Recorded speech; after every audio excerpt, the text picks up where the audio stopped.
Hey everybody, welcome back to the channel. Today we got some more sim gameplay. It's going to be short and sweet, but I figured it was time to kind of jump back into decks that we played before. You know, this build is a Garp build. It's not the top 32 deck list or anything like that. This is just kind of what I threw together. I think it's time I kind of step up and try my hand at actually building decks and trying to optimize that versus just optimizing my gameplay. So we are going to be playing against a smoker deck.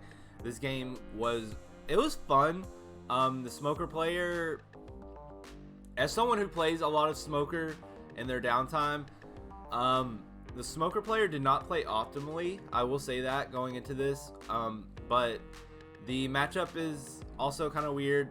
Garp is definitely black heavy, so as you'll see going forward, there's a lot of mirroring each other in the moves that we decide to take, the characters we decide to play.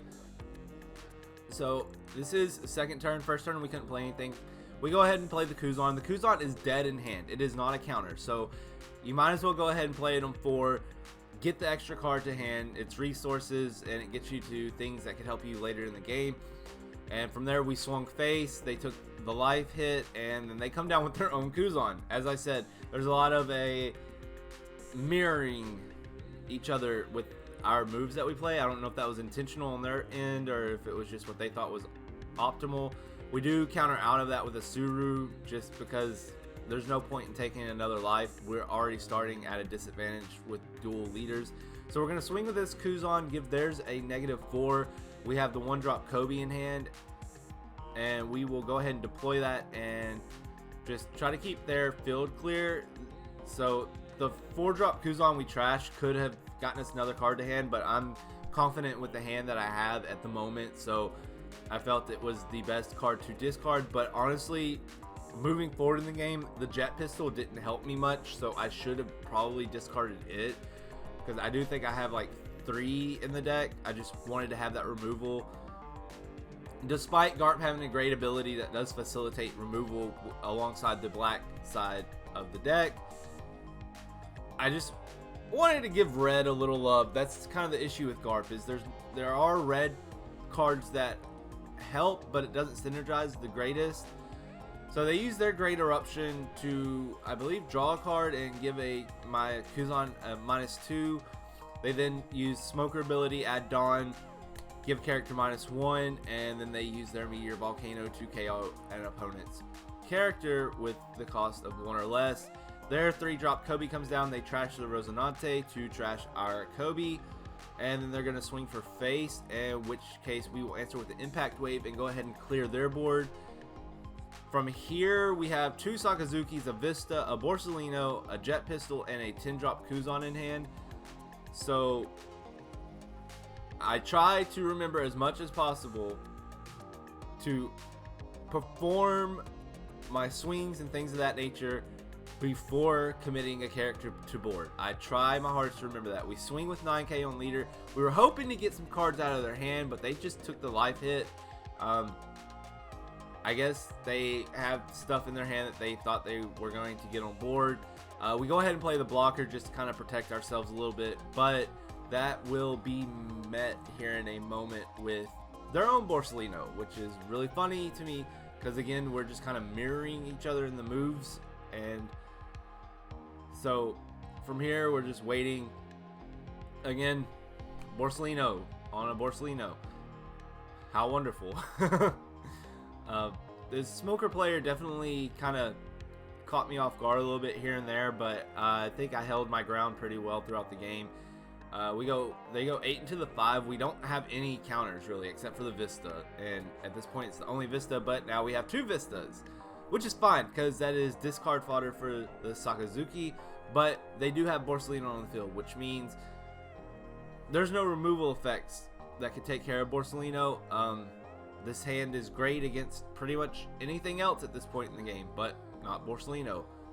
Probably the best blocker in the game as of right now. I can't think of anything that's really better, not even in OP03. If I'm wrong about that with OP03, I'm just going blank at the moment. Let me know. This was a great turn to go ahead and dedicate to the 10-drop Kuzan. Yes, we don't get anything off the board, but I mean, we would be losing value if we played anything else. We were hoping to bait out the blocker there, but they just give a Suru up from the hand and counter out. But yeah, they dropped their own 10-drop Kuzan here. Again, mirroring my moves, but it made sense, I guess. They don't even try to swing face, which threw me off, but because of my 10-drop Kuzan and the Sakazuki in hand, we just get rid of one of the Vistas and go ahead and take care of their big boy. And then we're going to take this, and I don't know why I kept... Oh, I was reducing the cost for just to make them think I had something that was going to come out. And they block with the Borsalino. They take another life when I swing with big boy Kuzan. I really and truly thought they were going to have another big Kuzan in hand, but they just play the little Kuzan, the 4-drop, to get a card to hand. And from this point, I have a very established board. I know what's in my hand, and I know I can get through this Kuzan no problem and swing to end the game. And I believe my opponent realized the same thing. So essentially, I feel really good about that gameplay. I'd played a few games before this where I had lost, but again, I have that situation where I get down. It's always a really close game. We're either both at 1 life or we both have no life, and it just kind of comes down to who has more resources. But I feel like I'm getting a lot better with my choices of card play and doing things a little bit more optimally. So let me know down below if you've seen improvement in the gameplay, if you've watched the videos before now. If you liked what you saw, go ahead and hit that like button. It helps with the algorithm and getting these videos out to new eyes, which is what we want to do. We want to get everything out to new eyes so we can grow this community and we can all enjoy One Piece together and get better together. If you're new here and you're a set of those new eyes that we're trying to get the videos out to, why don't you press the subscribe button? We got One Piece content pretty much every day, and it won't just be sim gameplay either. We do openings as well whenever we get product, and mail days here and there also. So if you want to look forward to that, press the subscribe button so that you don't miss out. And until next time, I hope you have a wonderful day, and I will see you in the next one. Peace.